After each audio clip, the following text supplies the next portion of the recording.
झूठ बोलने में हमारी सरकार दूसरे नंबर पर रही है। हाँ, मतलब इतना झूठ बोल रही है, हर आदमी के आंखों में इन्होंने अंधेरा किया हुआ है।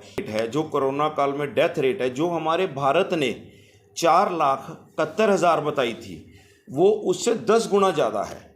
WHO ने वही डेथ रेट जो सी है, 47 लाख लोग हमारे कोरोना काल में लोग जो से हैं वो मरे हैं। नमस्कार। आज यूथ कांग्रेस ने प्रेस वार्ता बुलाई है। हरमन सिंह जिला ग्रामीण अध्यक्ष, इनकी अध्यक्षता में एक प्रेस वार्ता होने जा रही है।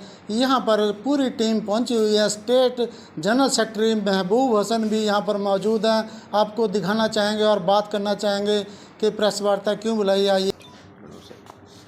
नमस्कार साथियों, आज हम यूथ कांग्रेस वाले कुछ मुद्दे लेकर आपके सामने हाजिर हुए हैं।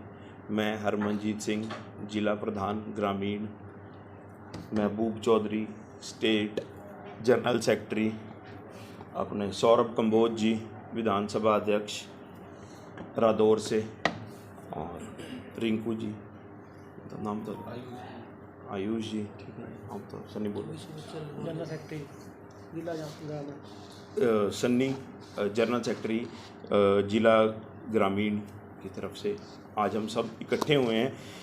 आज जो हमारा मुद्दा है, आज हमारा मुद्दा है झूठ की सरकार को, जो इनके वादे हैं, जो ये झूठ बोल रहे हैं और लोगों को एक अंधेरे में रखकर अपनी बातों को ऊपर रख रहे हैं। हमारी सरकार हर बात पर झूठ बोल रही है, चाहे वो कोरोना काल को लेकर है, चाहे वो बिजली को लेकर है।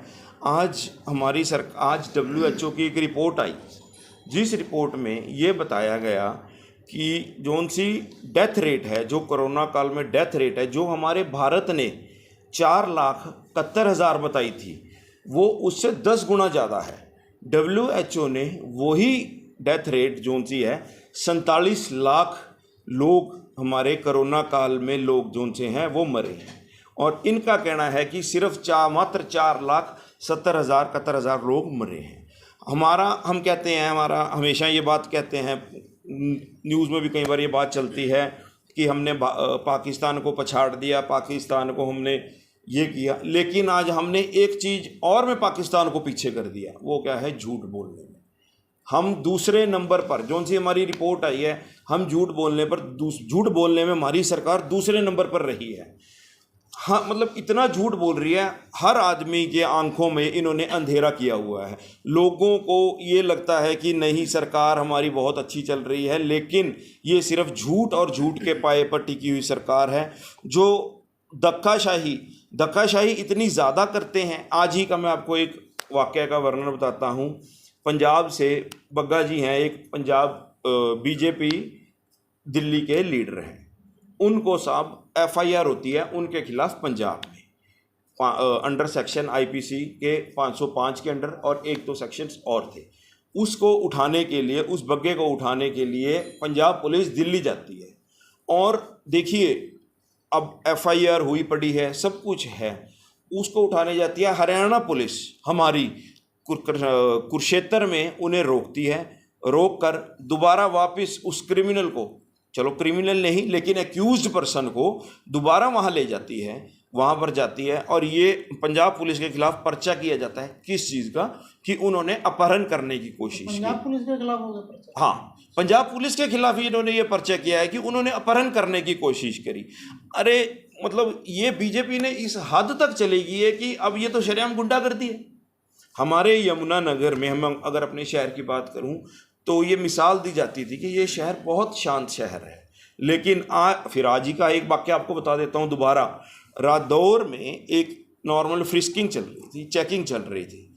उसमें SHO साहब ने, हमारे रादौर SHO साहब ने उन लड़कों को रोका चेकिंग करने के लिए, और सब रोकते ही उन्होंने अपने 2 नंबर का वो अनलाइसेंस्ड वेपन था, वो निकाल के SHO साहब पर ही गोली चला दी, और 2 गोलियां उन्होंने SHO साहब पर चलाई है, जिन्हें कि अब यहाँ पर गाबा हॉस्पिटल में SHO साहब को दाखिल किया है, और अब वो ठीक है। मैं प्रार्थना करता हूँ कि वो अच्छे स्वस्थ रहें। लेकिन अब ये देखने वाली बात ये है, एक तो ये झूठ, अब ये क्या है, ये क्यों हो रहा है? ये पुलिस गोलियां चलनी, ये क्यों है? इसका एक ही कारण है, बेरोजगारी। जो हमारा यूथ है वो बेरोजगार है, वो भूखा है। अब वो क्या करेगा? वो कुछ नहीं करेगा। उनके पास अब हथियार आ रहे हैं, 2 नंबर का हथियार है साहब, जो मर्जी आप वारदात कर दो, कुछ भी पता नहीं लगता। एरिया में हमारे अगर हम बात करें, नशा हमारा एरिया में जितना बिक रहा है उससे ज़्यादा नशा हमारे शायद कहीं बिक रहा हो। तो मैं बीजेपी लोगों को ये बात बताना चाहता हूँ कि बीजेपी सरकार झूठ की सरकार है। ये सरकार कुछ नहीं करी, सिर्फ और सिर्फ झूठ बोलकर। अब देखा जाए तो 10 गुना आंकड़ा बनता है। कहाँ तो साहब WHO की रिपोर्ट बता रही है कि 47 लाख लोग मरे। कहाँ है उनका रिकॉर्ड? कहाँ है? उनको आपने मुआवजा तो क्या देना है, आपने उनको बताया ही नहीं कि इनकी डेथ हुई है। उनके डेथ सर्टिफिकेट्स कहाँ हैं? आप कह रहे हो सिर्फ 4,70,000 लोग मरे हैं। यहाँ तो वो हमारे देश के नहीं है, जो उनसे आपने बताए हैं कि वो उनका नाम ही नहीं लिखा आपने, उन्होंने मतलब देश से ही बाहर कर दिया। तो ये है कि मेरा मेन बेसिकली मुद्दा ये है, लोगों को अवेयर कर। आंकड़ा कहाँ से लिया है? WHO ने ये टोटल आंकड़ा कलेक्ट किया है। हाँ, अपना जर्नल सर्वे करके ये आंकड़ा कलेक्ट किया है। उनके सर्वे के ऊपर ये आंकड़ा है।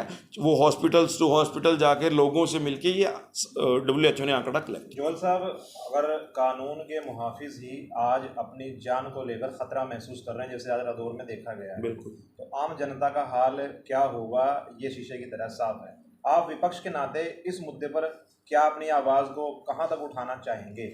देखिए, अभी तो जो आज हालात चल रहे हैं, इस मुद्दे को अगर ये हालात अभी चलते रहे, और मेरे को लगता नहीं है कि ये चीज़ें रुकेंगी, कारण कि आने वाले टाइम में बीजेपी ने हमारी हालात और ख़राब करना है और बद से बदतर जाएंगे हम। आज आप देखिए, हम बिजली की बात करते हैं। अब आपने शहर, पहले तो चलो गांव में होता था कि बिजली के कट लगते थे, अब शहरों में भी कट लगने लग गए हैं।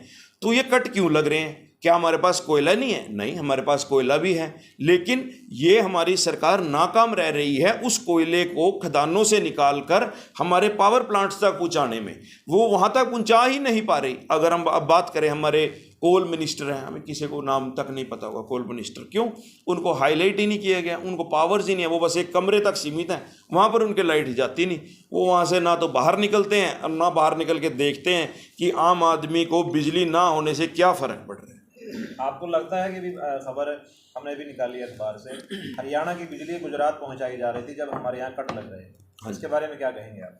देखिए, बात तो यही है कि हमारे लोगों को ये तंग करके अपनी स्टेट को, जिसको ये गुजरात मॉडल कहते हैं, उसको दिखाने के लिए वहाँ इलेक्शन आने वाला है, तो वो ये इस चीज़ की गतिविधियाँ करते रहते हैं। ये इनकी आदत है, ये आज नहीं है। जैसे ही इलेक्शन आता है ये पेट्रोल के दाम कम कर देते हैं। अब वहाँ पर बिजली की ज़रूरत थी तो ये हरियाणा वालों को, लोगों को रोक कर, इनको तरफा कर वहाँ पर बिजली देना शुरू कर देंगे।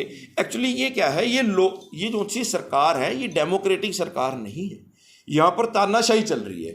लेकिन हरमन जी, आप एक वक्त पर विपक्ष कहीं नज़र नहीं आ रहा। जिस वक्त कांग्रेस की सरकार थी, पेट्रोल डीजल और गैस के दाम बढ़े थे, तो भाजपा के नेता, भाजपा के समर्थक अर्धनग्न होकर विरोध प्रदर्शन किया था, लेकिन कांग्रेस अभी कहीं दिखाई नहीं दे रही। नहीं जाहिद जी, देखिए, अब चलो थोड़े ऐसा है, मैं आपको बता दूं, ऐसा नहीं है कि कांग्रेस प्रदर्शन नहीं कर रही है।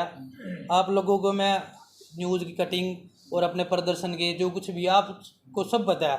हम रोड पे हर टाइम खड़े हैं। यूथ कांग्रेस ने गली मोहल्ले से लेकर सड़क तक, चाहे महंगाई है, चाहे किसी भी मुद्दा है, चाहे कानून व्यवस्था का है, हम चाहे नशा तस्करी का है, और यमुनानगर में चाहे क्राइम की आज जितना बढ़ रहा है, इसके विषय में हम हर टाइम यूथ कांग्रेस, हम सारे साथी, वैसे हरमन जोहल मेरे साथी ने बहुत अच्छे से बात रखती है।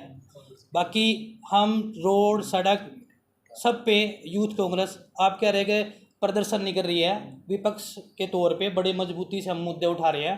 वो कुछ ऐसा साथी है, कुछ नहीं लगती, प्रेशराइज हो जाते हैं। लेकिन यूथ कांग्रेस तो कर रही है, लेकिन आपस में ऊपर के लेवल पे नहीं, एक्चुअली नहीं, बड़ी ऊपरले लेवल पर भी जोन सी हमारी कांग्रेस है वो भी प्रॉपरली वर्क कर रहे हैं। अभी राहुल जी ने कुछ समय पहले ही इसी महंगाई के खिलाफ प्रदर्शन किया था, सब इकट्ठे हुए थे, दिल्ली में ही ये प्रदर्शन हुआ था, हमने खुद वो प्रदर्शन देखा है। तो ऐसा नहीं है, वो बना रही zone see all India Congress committee है, वो भी इस चीज़ में पूरा भागीदारी लेते हैं और इस चीज़ को करके दिखा रहे हैं। क्या आपको नहीं लगता कि यूथ कांग्रेस इस प्रकार से युवा हैं, स्थानीय लोकल मुद्दे उठाएं, मोहल्लों के कॉलोनियों में जाकर, जैसे दिल्ली में आम आदमी पार्टी ने स्थानीय मुद्दे उठाए थे, इस तरह का करना चाहिए। नहीं देखिए सब टाइम टू टाइम एक्चुअली वही महबूब जी ने बहुत अच्छी बात की, हम आपको कटिंग सिखा सकते हैं और एक्चुअली हम टाइम टू टाइम ये कर रहे हैं, लोगों को अवेयरनेस भी दे रहे हैं, लोगों को बता भी रहे हैं। आज इस प्रेस कॉन्फ्रेंस करने का भी यही मकसद था कि लोगों को ये बताना कि आप इस धर्म की राजनीति को छोड़ो। आप ये आज इस मंच पर अगर हम बात करें, मैं सिख बैठा हूँ, ये हमारे मुस्लिम भाई बैठे हैं, ये हमारे हिंदू भाई बैठे हैं, तो ये ऐसा नहीं है कि अब हम बैठे हैं, हम प्रेस कॉन्फ्रेंस भी कर रहे हैं तो हमारे बीच में कौन सी दुश्मनी है, कौन सा हमारे बीच में कोई वैर है, ऐसा कुछ नहीं है। ये सिर्फ हमें बहकाने के लिए है और कुछ नहीं है। ना तो हिंदू, मुस्लिम, सिख, ईसाई कोई भी इनमें से ऐसा नहीं है कि वो लड़ने को तैयार हों, ऐसा कुछ नहीं है। हम सब इकट्ठा रहना जानते हैं और हम रह भी रहे हैं। और मैं बीजेपी से ये दरख्वास्त करूंगा, कृपया करके ये धर्म की राजनीति को ख़त्म कर दो। इस राजनीति में अगर कोई चला है तो उस देश का नाश हुआ है। पाकिस्तान देख लो, आज पाकिस्तान में धर्म की राजनीति चलती है। आज पाकिस्तान कहाँ पर है?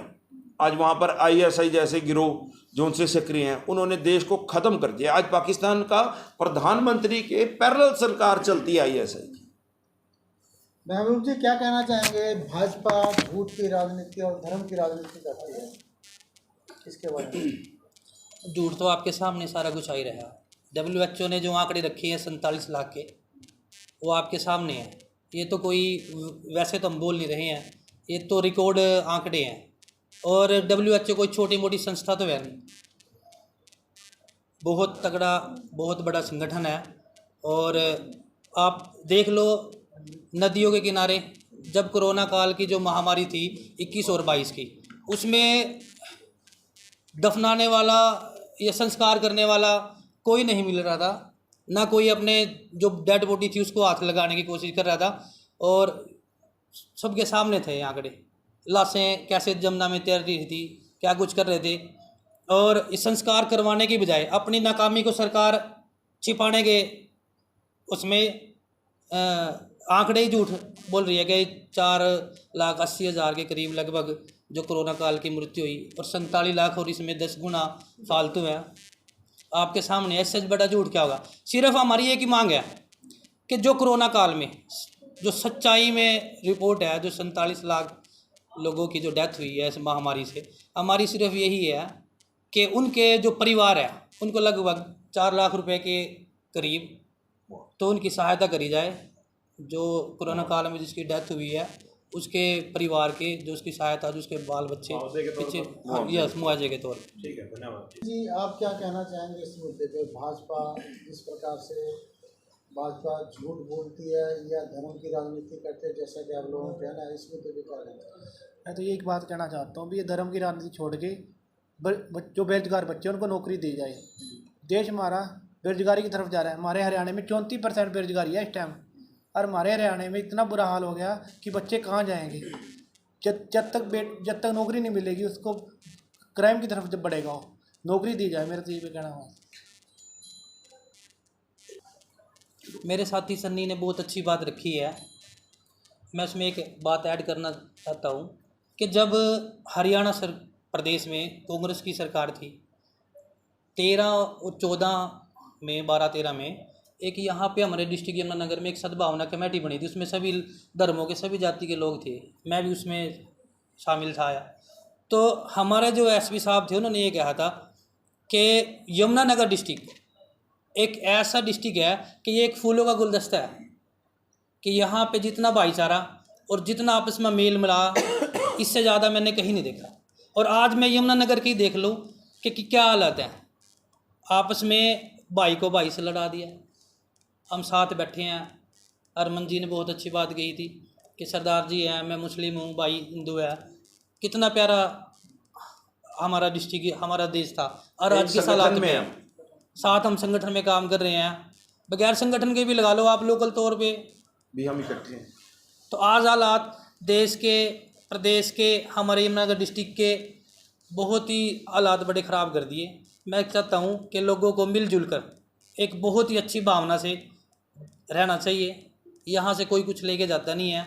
ये लोग धर्म की राजनीति कर रहे हैं, धर्म की राजनीति तो ऊपर उठकर अपना विकास लोगों के और युवाओं को रोजगार। हरियाणा आज पूरे देश में बेरोजगारी दर में सबसे 1 नंबर पे है। हालात तो बिगड़ने हैं। भाई ने कहा था कि आज SHO साहब को गोली मार दी, तो यही तो हालात हैं। राजेंद्र वाल्मीकि जी के लड़के थे, वही हालात देख लो क्या हुआ।